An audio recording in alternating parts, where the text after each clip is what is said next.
remember again your paper's due December 2nd, the day that you come back. And I told the last class that if you have a draft or a partial draft and you want me to make some comments on it, I look at that as part of my job and I'm willing to do that.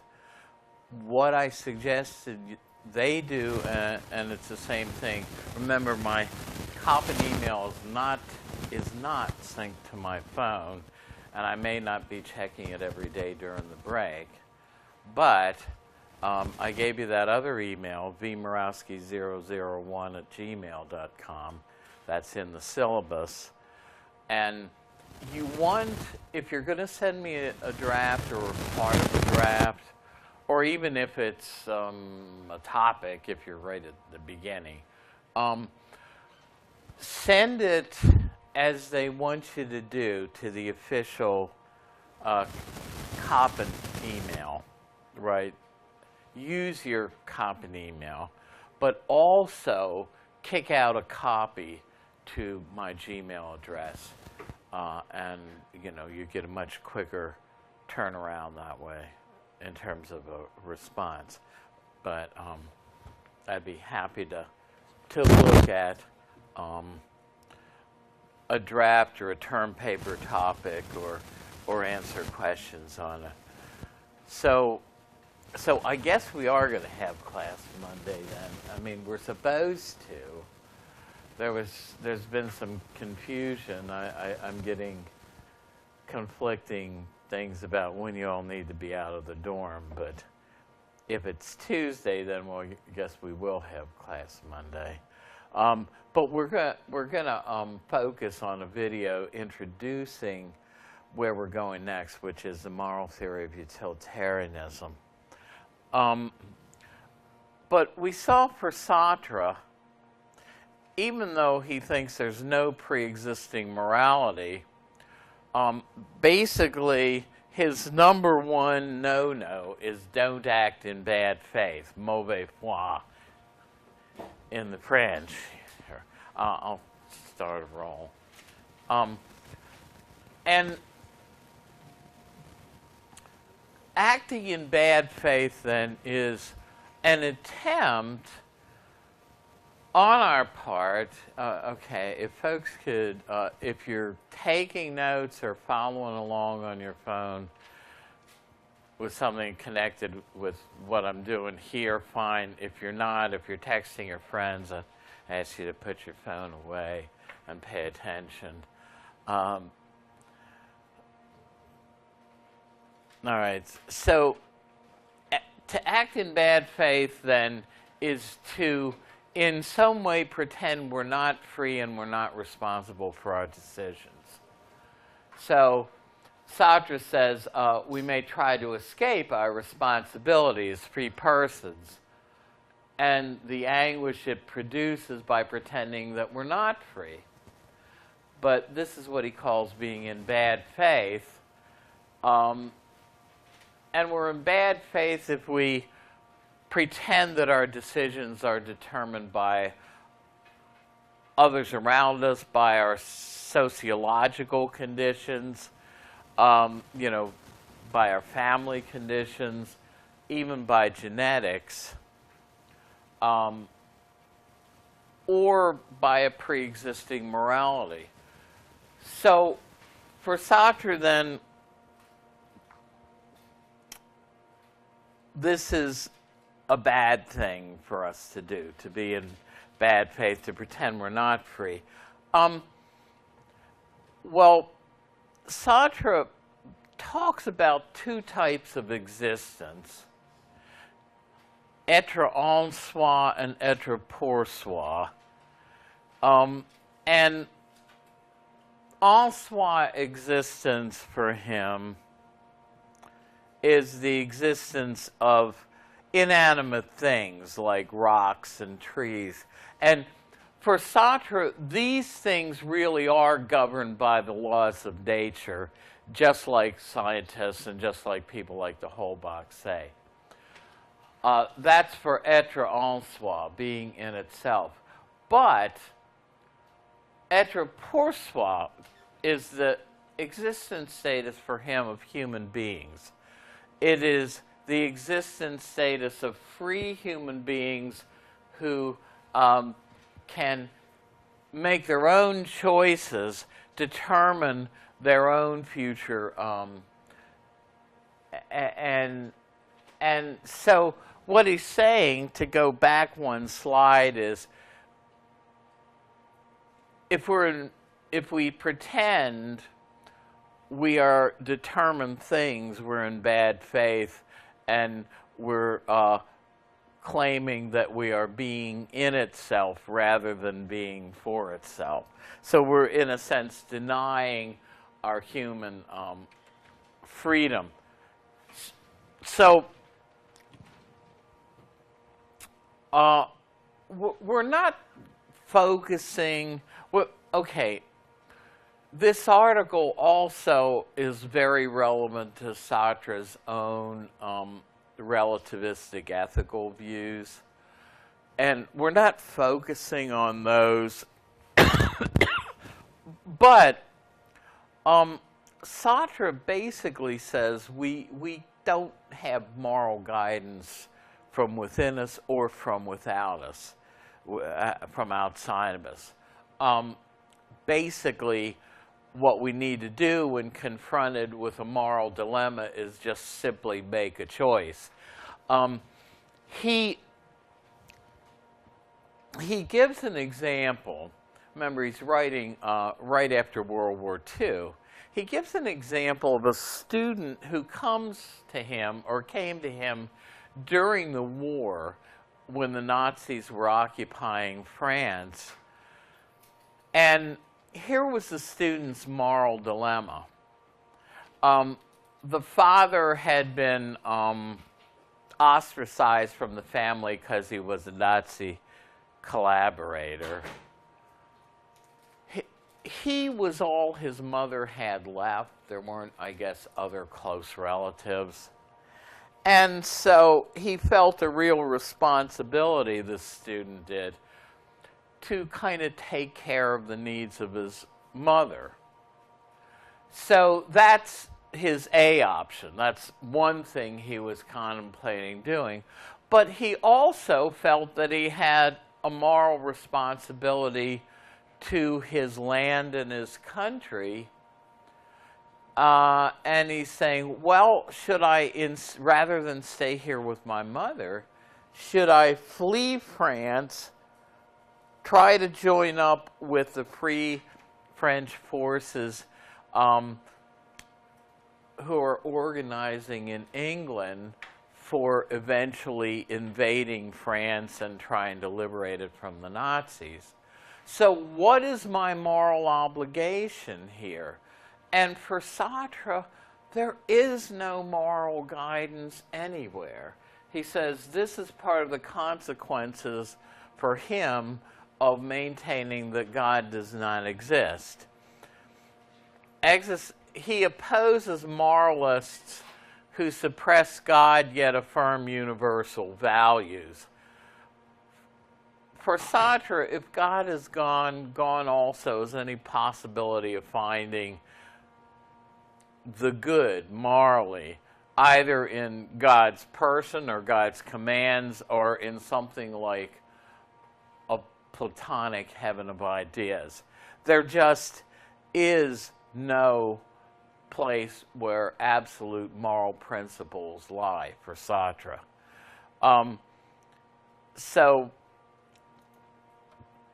he says we have no excuses. If there's no God, there's no moral guidance within or outside of ourselves. So our moral choices are entirely our individual responsibility. But, you know, so we can't appeal to our human nature. Some philosophers, including Aristotle, want to base our ethics on who we are as human beings and, you know, our basic human rights as human beings. Sartre denies that. And to get back to the issue of free will, he denies determinism outright, right? In other words, for him, people like Laplace and de Holbach would be utterly wrong. Determinism, as we saw, is the view that all things, including human choices, are determined by prior causes, by something like the laws of nature. So there's no human freedom of choice. In other words, determinism says that a unique causal past determines a unique future in terms of its effects. And it will always be that way, the laws of nature being rigid. But for Sartre, we're not entirely governed by the laws of nature. Man is free. Man is freedom itself. Man in the generic sense, human beings, okay? So he says there are no external values or commands that justify our actions. So he says, like it or not, we are condemned to be free with the resulting responsibility that that freedom has attached to it. And we're alone responsible for everything we do. So for Sartre, then, you can see he thinks that we are not constrained to make our choices by anything in our causal past. That's why this is a libertarian position. It is not our causal past that determines our actions. So he says we can't get moral guidance anywhere. He tells his student there's no moral guidance. There aren't any signs. We interpret them however we want. We can't trust our feelings as a moral guide. Sartre says basically that our actions determine our feelings and not the other way around, so we can't appeal. In other words, we cannot assume that the best course of action morally is the one that we feel the best about, because Sartre says feelings just simply aren't a guide. So we don't have guidance from within. He says that very often we choose what guidance we're going to get by choosing our advisors. Remember, he's writing in a predominantly Catholic country in the 1940s, so it was even more so back then. And so he says, if that young man had taken his moral question to a priest, well, some priests in not Nazi Germany, but in occupied France were Nazi collaborators, and some weren't, and he'd get different advice depending on who he asked. Don't you get this even with little kids, right? Or young teenagers. They know that mom isn't going to want to let you go with your friend and sleep over on Friday night, but dad would have let you do it, so you ask dad, right? You know, and in other words, say we're engaged or we've made some choices that some people would say are questionable morally. And you know that if you ask Sue, she'd say, you're definitely doing the wrong thing there. But you know, Mary would probably be sympathetic to the choices you've made and agree with you. So who do you go for advice on whether you made the right choice? You go to Mary. So that's Sartre's point in this. So he says advisors are no guide. We choose the results by choosing who we want to go to as an advisor. So he says the rock bottom is that man is nothing else but the sum of his actions. We're what we make of ourselves. And we make of ourselves what we are by exercising our free choice. And this gets back to the idea of mauvaise foi, bad faith. Remember, Sartre has no pre-existing morality.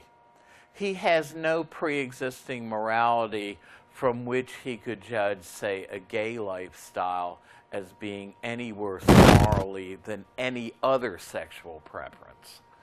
But as an example of bad faith, he uses a gay man who is in bad faith, according to Sartre, not because he's gay, but because he believes his gayness is the result of environmental factors and not the result of his own free choices. So Sartre takes a very, rigid position on this issue of sexual preferences. For him, it's entirely a matter of personal choice. So the gay man is not in bad faith because he has chosen a gay lifestyle. He's in bad faith because he denies that it's his choices that have put him there, and he's pretending that it was other factors that determined his sexual preferences. Now, obviously, Sartre's view would be controversial today, but I'm just saying this is what he advocated in the 1940s. As an illustration, so we're what we make of ourselves. Now, Sartre does what I said is and what the booklet we went through on term paper says is a good idea. So anticipate an objection or two.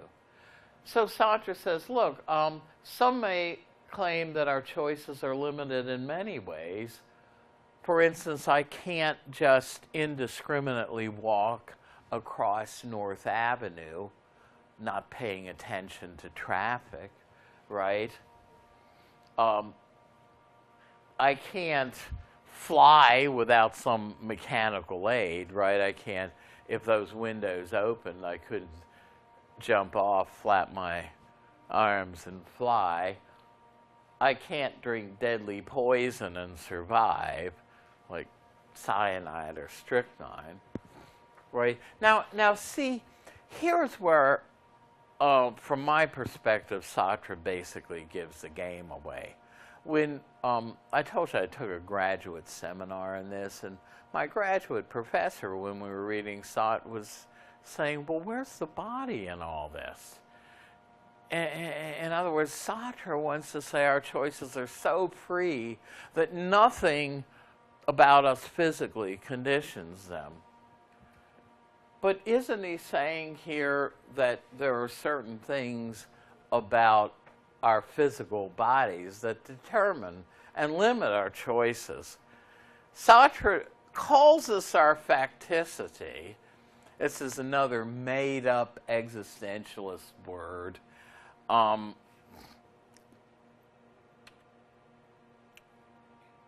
But he says, we as being for itself can choose to deny our facticity.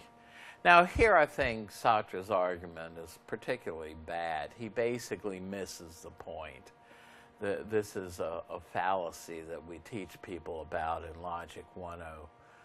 Well, it's 102 here, but in first-year logic. We can choose freely, says Sartre, not to cross a busy street or not to drink poison, which I hope is a choice all of you will make this afternoon, right? But Sartre misses the point. The point is, if we do cross a busy street or if we do drink poison, something very bad is going to happen to us. So I think Sartre's reply here misses the point. He says we can make utterly free choices, But in denying our facticity, aren't we in fact going against a pre-existing fixed human nature? In other words, there are things about us as human beings that we just can't change. We cannot fully choose to remake our human nature such that automobiles are never going to hurt us if they run us over, such that we could fly without some kind of mechanical aid.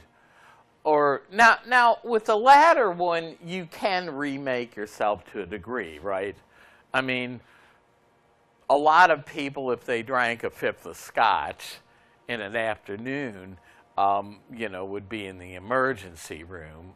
They could even kill themselves, right? Whereas an alcoholic who has progressively, conditioned themselves to drinking large quantities of hard liquor could maybe drink a fifth of scotch in an afternoon and tolerate it. But even if that's the case, you're not going to take a cyanide capsule and get used to it. You're going to kill yourself if you do. So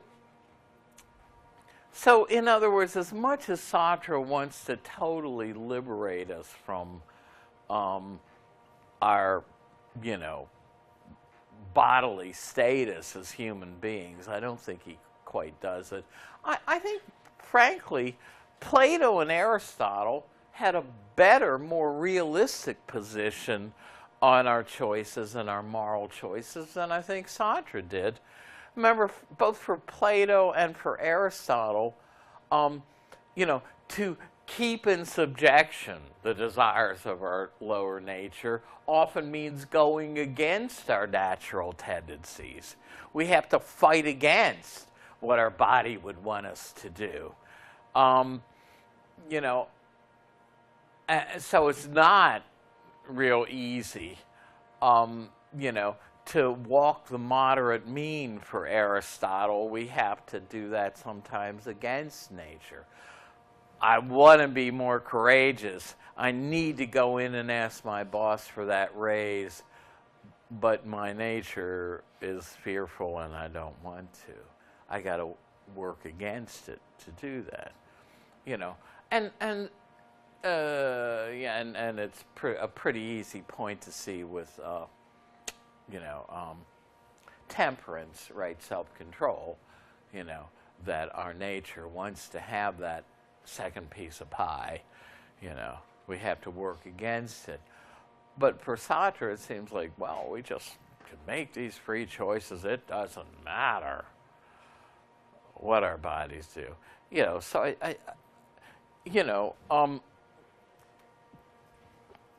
so I think it's just wrong to say that our physical makeup has nothing to do with our choices.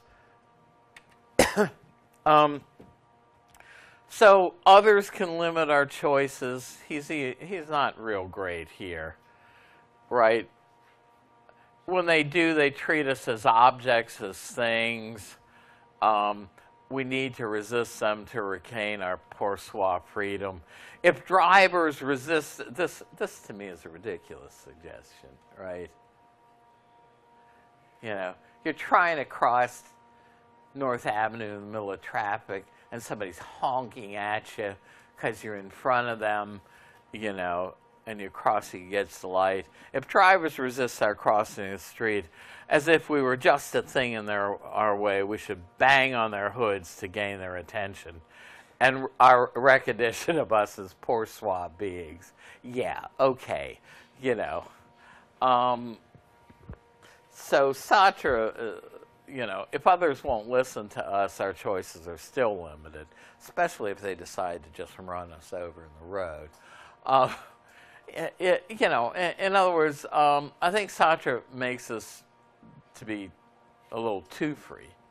But this is an example of libertarianism, and it's not the usual example, but it also gives us an example of continental philosophy of existentialism, too. So we're going to go next to utilitarianism. I've heard two different things on whether or not people need to be out of the dorms. Any of you living in the dorms? When do they tell you you have to be out of the dorm? They didn't tell me. I just saw them leaving Tuesday morning.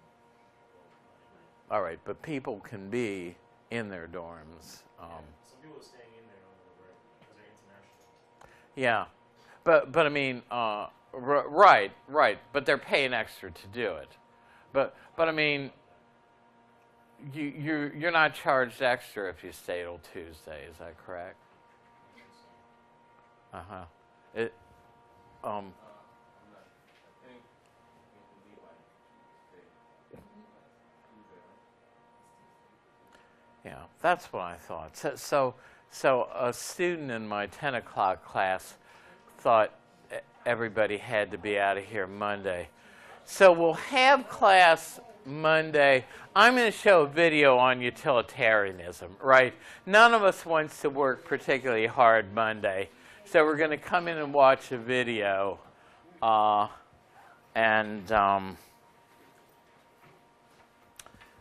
you know, it'll introduce utilitarianism is an extremely important moral theory. A lot of government choices